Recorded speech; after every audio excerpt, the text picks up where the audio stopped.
আমি প্রগতি শুরু করছি আজকের সংবাদ। করোনা কালে হারিয়েছে কাজ, তারপর থেকে কাজ পেলেও 15 থেকে 20,000 টাকার কাজে খরচ সামলাতে পারছে না উত্তর 24 পরগনার হাবড়ার বাসিন্দা উত্তম মাইতি।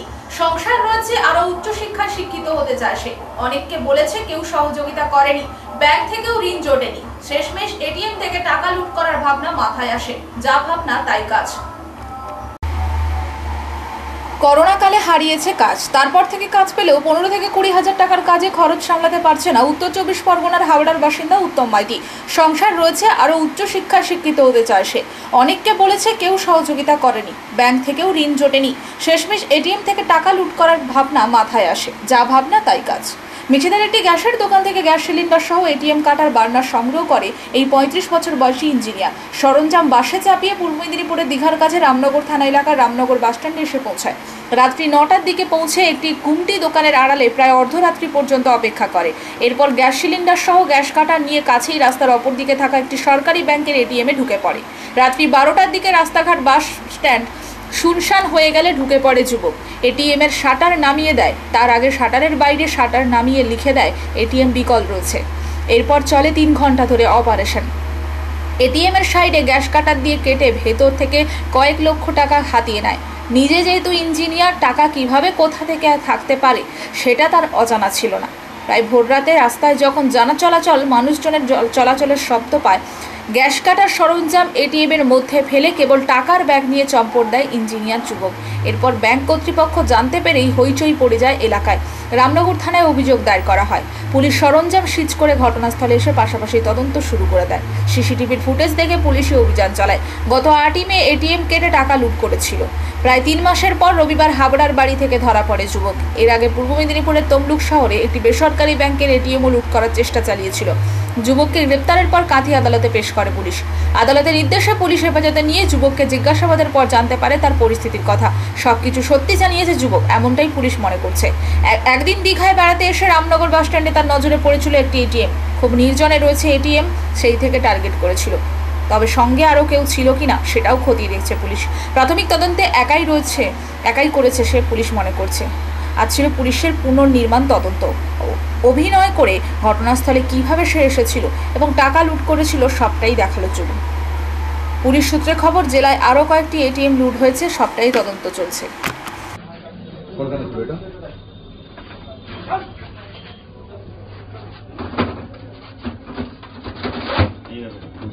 কিভাবে কিরকম কাটিংটা করলেন? এই সাইড থেকে কেটেছি এটা। ওটা দিকে দেখুন, আগে লাগিয়েছেন কিভাবে ওটাকে ফিটিং করুন, যেভাবে ফিটিং করেছিলেন, যেভাবে আপনি ধরুন এখন আপনি করছেন, সেইভাবে আমাকে দেখুন।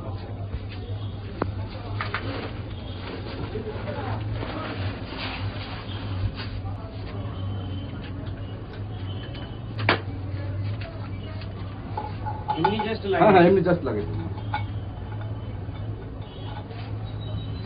ছোট সিলিন্ডারটা কি জন্য এনেছিলেন? এটা এলপিজি। আচ্ছা,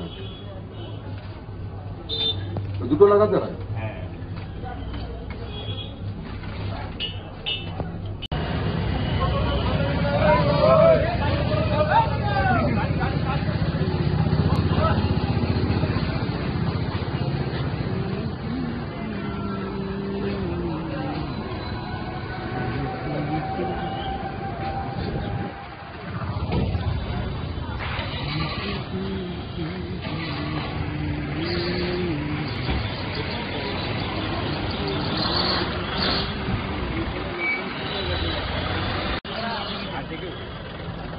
গাড়ি স্ট্যান্ডে অনেকক্ষণ দাঁড়ায় তো, স্ট্যান্ডে আমি আর যাইনি।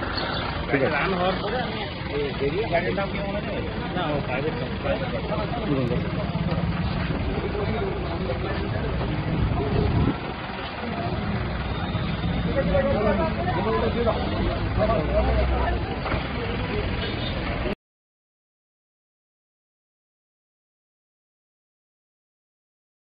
স্কুলের ছাত্রীকে মারধরের অভিযোগ তুলে শিক্ষককে মারধর অভিভাবকদের। মঙ্গলবার বিকাল 3টা নাগাদ ঘটনাটি ঘটেছে পূর্ব মেদিনীপুর জেলার পটাশপুর 2 ব্লকের গোবর্ধনপুর প্রাথমিক বিদ্যালয়। স্থানীয় সূত্রে জানা গেছে, গত 4 দিন আগে ওই স্কুলের 5ম শ্রেণীর ছাত্রী পড়াশোনা না করায় স্কুলের সহশিক্ষক সূর্যেন্দু বিকাশ পাত্র ছাত্রীর হাতে লাঠির বাড়ি মারে বলে অভিযোগ। আহত হয় স্কুল ছাত্রীটি। পরিবারের লোকেরা চিকিৎসাও করায়। সেই ঘটনার আজ ওই ছাত্রীর বাবা দলবল নিয়ে স্কুলের মধ্যে ঢুকে শিক্ষককে কিল-চড় ঘুষি মারে বলে অভিযোগ। ঘটনার খবর পেয়ে পটাশপুর থানার পুলিশ স্কুলে আসে। স্কুলের প্রধান শিক্ষক জানিয়েছেন, ওই শিক্ষক ছাত্রীকে মারধরের ঘটনায় অভিভাবকের কাছে ক্ষমা চেয়েছে। তা সত্ত্বেও অভিভাবক আজ দলবল নিয়ে এসে শিক্ষককে বেধড়ক মারধর করে। এই ঘটনায় স্কুল চত্বরে ব্যাপক উত্তেজনার সৃষ্টি হয়।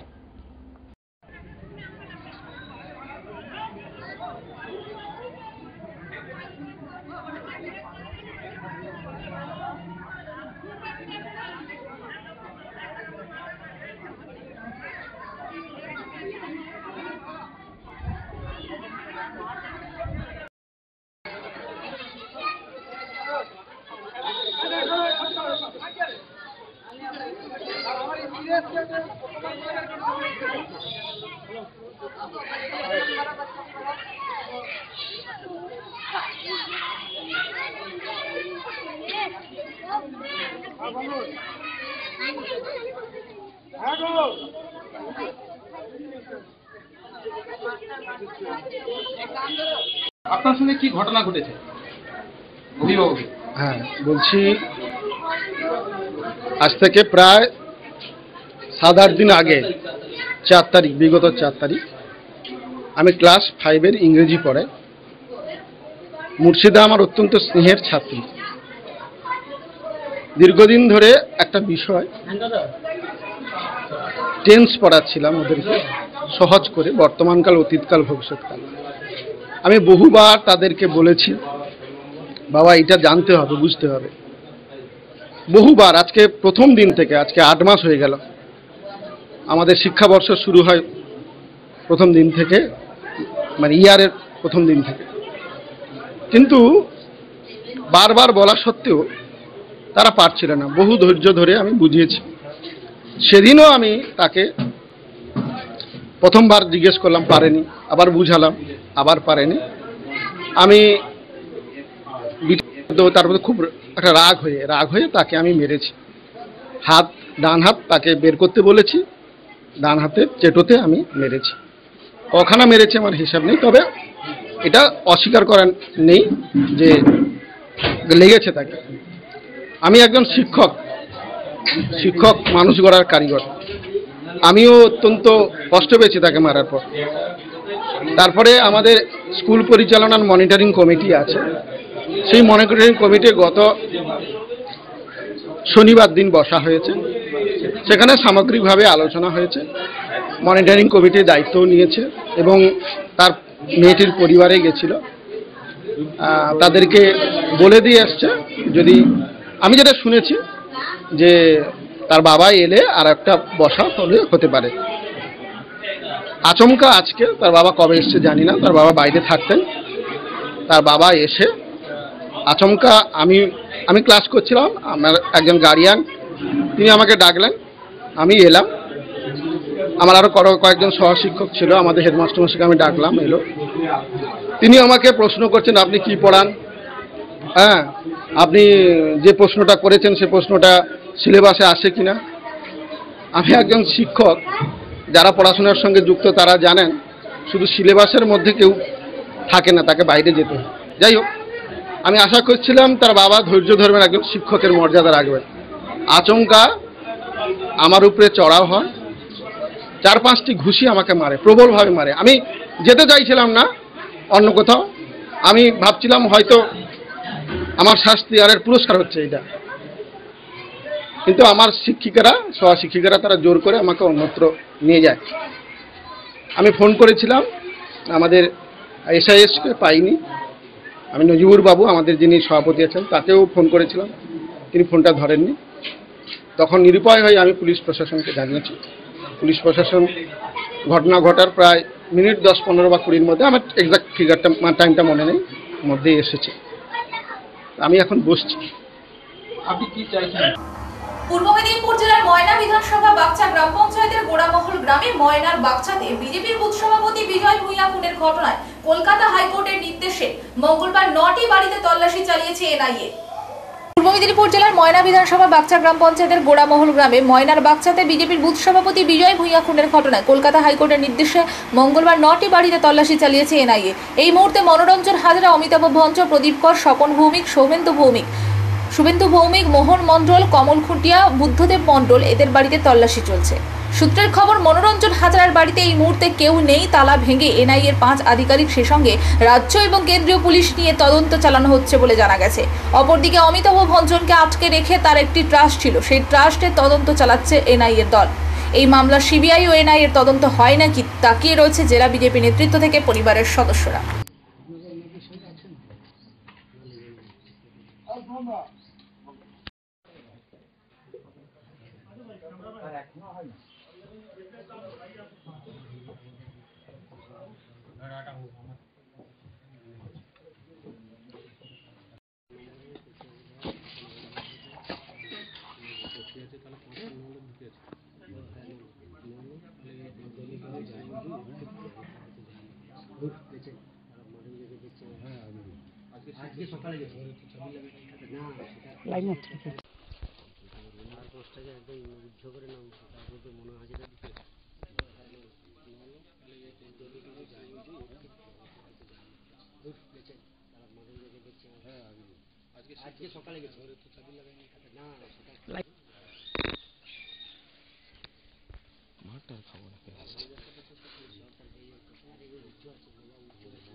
দেখুন, বিজয়বাবু মার্ডার কেসে যেভাবে এনআইএ তদন্ত দিয়েছিল, সেই এনআইএ আজকে তার 14টা টিম নিয়ে প্রায় 200 জনের উপরে সিআরপিএফ এবং তার ফোর্স যারা মঙ্গলবার দুপুরে নিউ দীঘায় খনিকা মার্কেটে আগুন লাগার ঘটনায় বেশ কয়েকটি দোকানের প্রচুর ক্ষতি হলো। দেরিতে দমকল আসায় বিক্ষোভ দেখালেন ব্যবসায়ীরা।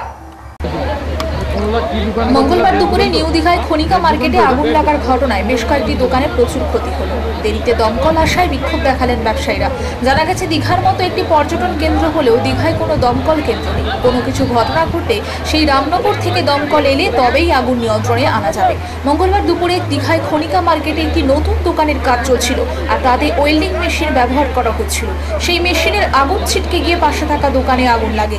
এরপর একের পর এক দোকানে আগুন লাগলেও আগুন নেভানোর চেষ্টা করলেও ব্যর্থ হন। পরে রামনগর থেকে দমকল এলে আগুন নিয়ন্ত্রণে আসে।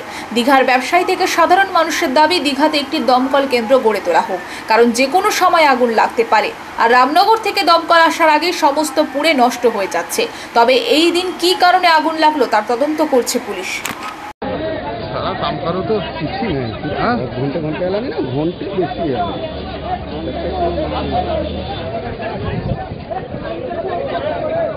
কি দোকান ছিল গো? ব্যাগ দোকান।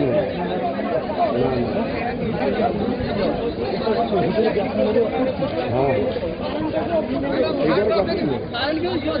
এইটা রতনদার দোকান ছিল না।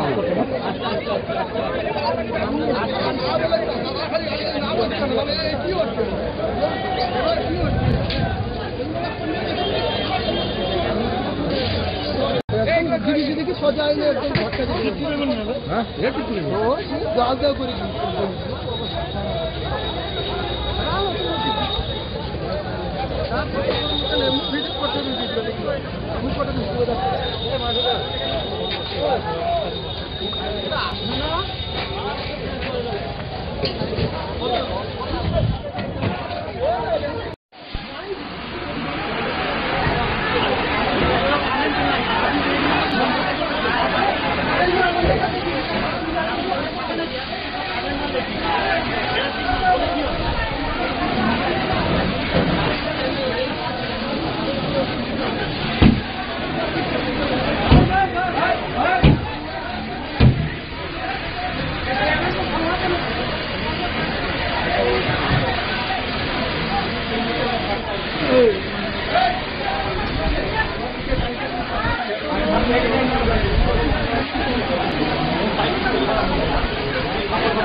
बीज न्यू का सामने बीज न्यू का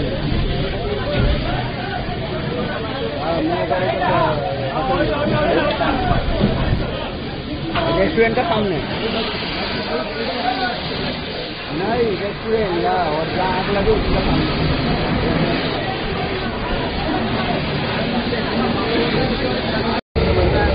আগুন বলতে আমরা যারা এসে দেখলাম অত ছোটা দোকান যে আগুন লেগেছে, উত্তর দিকে যে দোকানটা রয়েছে রতন মহাপাত্র বলে, যার দোকানটা জগদীশ দাস মহাপাত্র, তার ডাক নাম হচ্ছে রতন মহাপাত্র। তার দোকানে হোল্ডিং এর কাজ করছিল, হোল্ডিং মিস্ত্রি কাজ করছিল। তার একটা সাধারণ জ্ঞান থাকা উচিত, পাশের দোকানটা বন্ধ রয়েছে সেটা, এবং দাহ্য পদার্থ রয়েছে যেমন মাদুর দোলনা এইসব রয়েছে। সে কিন্তু বুঝতে পেরেছে প্রথমে যে আগুনটার ফুলকিটা পড়ে দোলনার উপরে, যেহেতু শাটার দুদিকে শাটার বন্ধ ছিল, এটা দোকানদারের নিরাপত্তার জন্য শাটার করে, কিন্তু শাটার যে কত বিপদ আজকে তা প্রমাণিত হলো। তো সে আগুন দেখা অবস্থায় ও চেষ্টা করেছে আগুন নিয়ন্ত্রণে আনতে পারেনি, তখন ও যন্ত্রপাতি ছেড়ে দিয়ে পালিয়ে যায়। তারপরে আগুনটা ভেতরে পুরো গুমোট হয়ে যখন পুরো বাস্ট হয়ে উপরে আগুনে ফুলকে উঠে, তখন পাবলিক পাশাপাশি দোকানদার সবাই কত দোকানে আগুন লেগেছে, কত ক্ষতি হতে পারে বলে মনে হয়? ওটা দোকানে আগুন লেগেছে, ক্ষতির পরিমাণ কত হতে পারে? ক্ষতির পরিমাণ শুনুন, ক্ষতির পরিমাণ ধরতে গেলে, তবে আপনাদের মাধ্যমে আমরা প্রশাসনের ঊর্ধ্বতন কর্তৃপক্ষকে জানাতে চাই, দীঘার মতন পর্যটন ক্ষেত্রে যেখানে এত হোটেল রয়েছে, এখানে হাজার হাজার দোকান রয়েছে, কিন্তু সেই রামনগর থেকে ফায়ার অফিস আছে, এখান থেকে দীঘা থানা 1 ঘন্টা আগে আসে, পৌঁছানোর পরেও 1 ঘন্টা পরে ফায়ারের টিম ঢোকে, তখন পুরো দোকান ভস্মীভূত হয়ে যায়। আমরা দাবি করছি সাধারণ পাবলিক হিসাবে, আমরা প্রশাসনের সর্বস্তরের সমস্ত কর্মকর্তাদের কাছে যাতে আনতে চাই যে দীঘার একটা ফায়ার স্টেশন হোক, আমাদের এটা দাবি।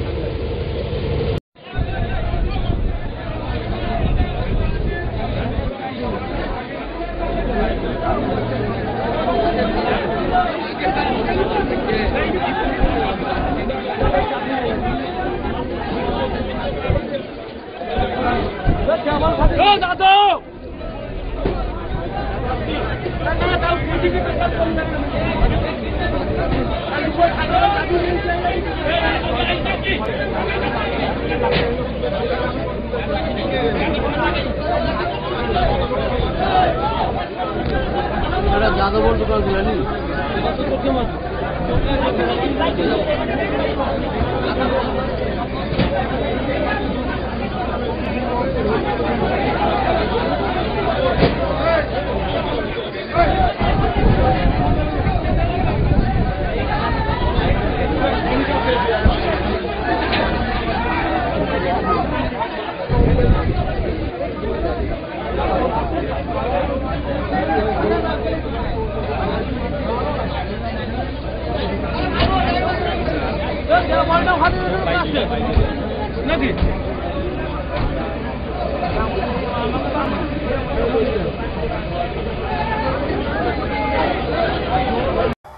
আরজিকরের ঘটনায় দোষীদের বিচারের দাবিতে 1 মাস ধরে আন্দোলন চলছে রাজ্য জুড়ে। তারই অঙ্গ হিসেবে বেলদা এলাকায় নাগরিক কমিটির ব্যানারে প্রতিনিয়ত আন্দোলন চলছে। মঙ্গলবার সন্ধ্যায় বেলদা বাস স্ট্যান্ডে প্রতিবাদ মিছিল সভা করা হয়।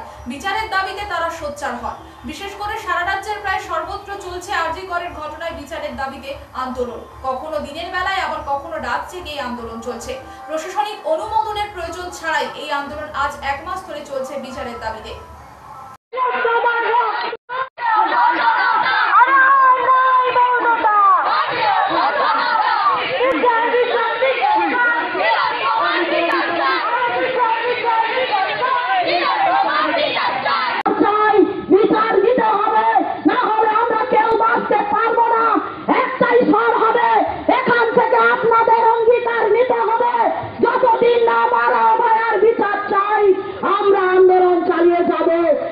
প্রতিশ্রুতি আমাদের নিতে হবে।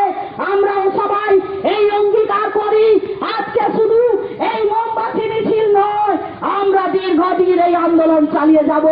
কালকে সুপ্রিম কোর্টের শুনানি আছে, আপনারা জানেন। আমরা চাই কি বিচার দেয়, বিচার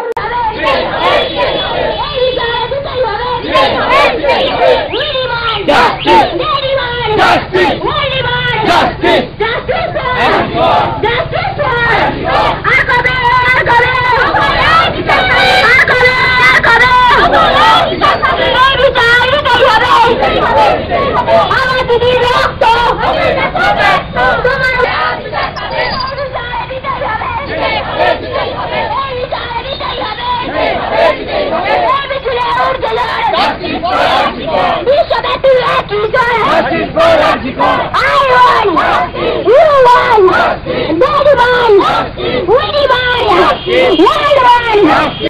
মঙ্গলবার মেদিনীপুর শহরের কুইকোটা এলাকায় যাত্রী তোলাকে কেন্দ্র করে অটো ও টোটো চালকদের মধ্যে তুমুল বচসা বেঁধে যায়। তুমুলে হই হট্টগোল শুরু হয়। স্থানীয় দোকানদাররা এলাকায় অশান্তি তৈরির প্রতিবাদ করতে গেলে টোটো চালকরা দোকানদারদের উপর চড়াও হয়। টোটো চালকরা দোকানদারদের মারধর শুরু করলে স্থানীয় বাসিন্দারা টোটো চালকদের দৌরাত্ম বন্ধ করার দাবিতে দীর্ঘক্ষণ পথ অবরোধ করে। ঘটনাস্থলে মেদিনীপুর কোতোয়ালি থানার পুলিশ গিয়ে অবরোধকারীদের সঙ্গে কথা বলে পরিস্থিতি সামাল দেয়। পুলিশের সঙ্গে আলোচনার পর এলাকাবাসীরা পথ অবরোধ তুলে নেন। ঠিক আছে।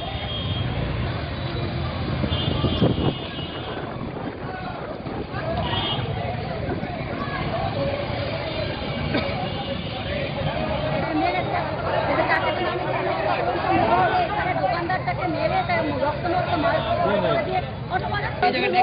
জিজ্ঞাসা করুন যে না এখানে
অটোয় টোটোয় মারপিট হয়েছিল, ওইটা আমরা পাবলিক ছিলাম, সামনে দাঁড়িয়েছিলাম, আমরা প্রতিবাদ করছিলাম, যার জন্য আমার দোকান পাশাপাশি দোকানে এসে আমার এরকম মারপিট করে দোকান ভাঙচুর করে দিয়েছে। দেখুন স্যার কি হয়েছে। হ্যাঁ আমরা প্রতিবাদ করছিলাম, রাস্তা জাম হয়ে যাচ্ছে, একটু সাইডে চলে তার জন্য।